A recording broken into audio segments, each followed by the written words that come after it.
तो हेलो, आज के वीडियो में हम बात करेंगे एक टॉपिक के बारे में जिसका नाम है रेक्टो यूटेराइन पाउच, जिसका दूसरा नाम है पाउच ऑफ डोगलास। ओके, दोगला नहीं, पाउच ऑफ डोगलास।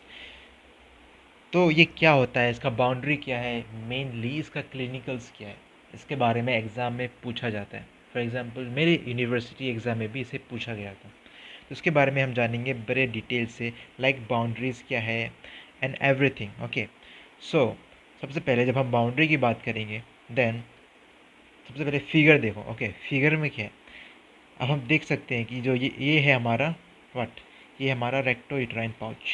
ओके, ये हमारा रेक्टो यूटेराइन पाउच एंड इसके आगे में क्या है, एंटीरियर साइड में है यूटेरस और पोस्टीरियर साइड में है रेक्टम। ओके, और एंटीरियर साइड में यूटेरस के साथ साथ कुछ पार्ट वजाना का भी है। ओके, एंटीरियर में इसके दो स्ट्रक्चर्स है, uterus and the vagina, not whole but partial. Then the posterior में है रेक्टम। ओके, और जब इंफीरियर की बात करेंगे तो ये मेम्ब्रेन है, और ये मेम्ब्रेन का नाम है recto vaginal fold of peritoneum. Okay, so this is the membrane of and the boundaries of recto uterine pouch. तो ये भी एग्जाम में आ सकता है for the first year MBBS student और in the entrance examination too. So जो मैंने बताया था वही लिखा हुआ है। ये एंटीरियरली में क्या है, the uterus and the some part मतलब 1/3 part of vagina, and posteriorly is by the rectum. Inferiorly नीचे में क्या है, recto vaginal fold of the peritoneum. Okay, so this is the boundaries, very important. Okay, boundaries of the recto vesical recto uterine pouch. और male में recto uterine नाम से पता चल रहा है ना, it involves the uterus, recto uterine. Okay, it involves the uterus, but mail में यूटेरस तो नहीं होता, इसलिए इसकी जगह हम यूज़ करते हैं वेसाइकल।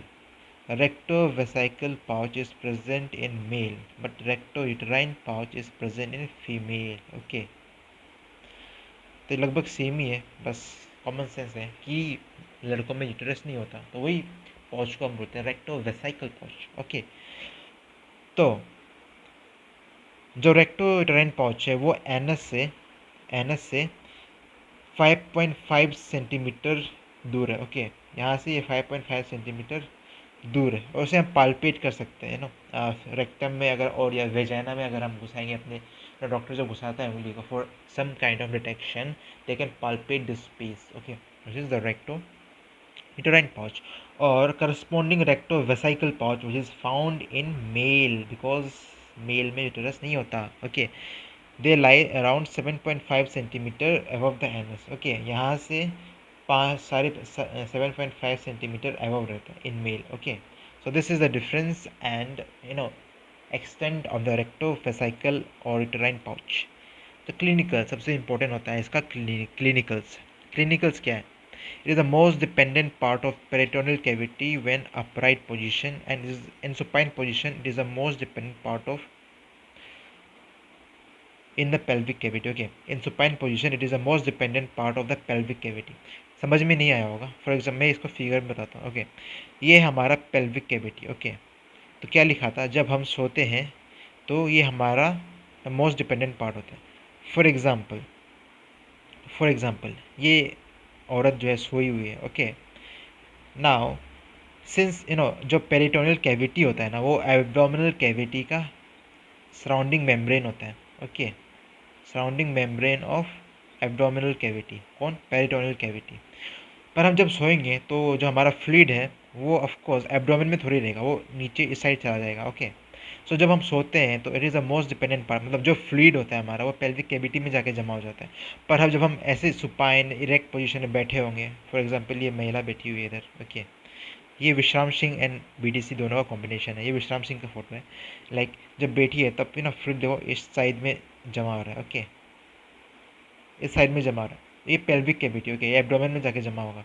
तो यही लिखा है इसमें कि जब यू नो अपराइट पोजीशन में होता है तब जो फ्लूइड हमारे बॉडी में होता है वो पेरिटोनियल कैविटी में जाके जमा हो जाता है, और जब सुपाइन होता है वो हमारे पेल्विक कैविटी में जाके जमा हो जाता है।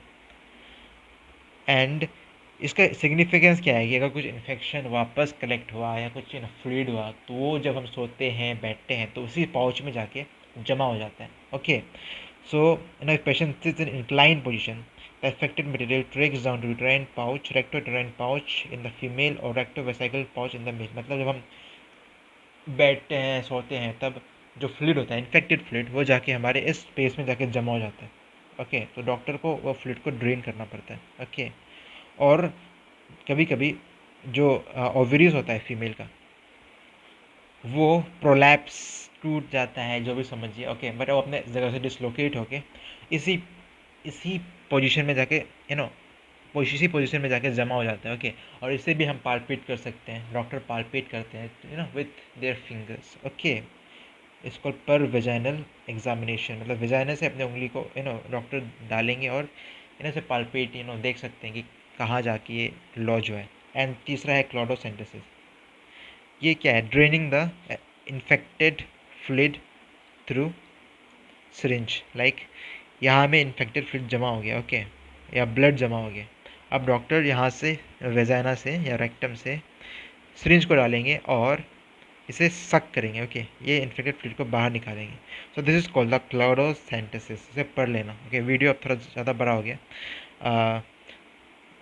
अब आखिरी में आते हैं कि क्या है दूसरा इसका काम कि रेक्टोयूटेराइन पाउच जो है ये फ्रिक्शन कम करता है. Okay. Between the uterus and the rectum. For example इस फिगर को ही देख लो. यहाँ रेक्टोयूटेराइन पाउच है, यहाँ यूटेरस है, यहाँ रेक्टम है, तो दोनों में स्पेस बन गया ना. ये स्पेस जो स्पेस बना है this is quite helpful for the reduction of the friction. Okay. दोनों आपस में टकराएंगे नहीं.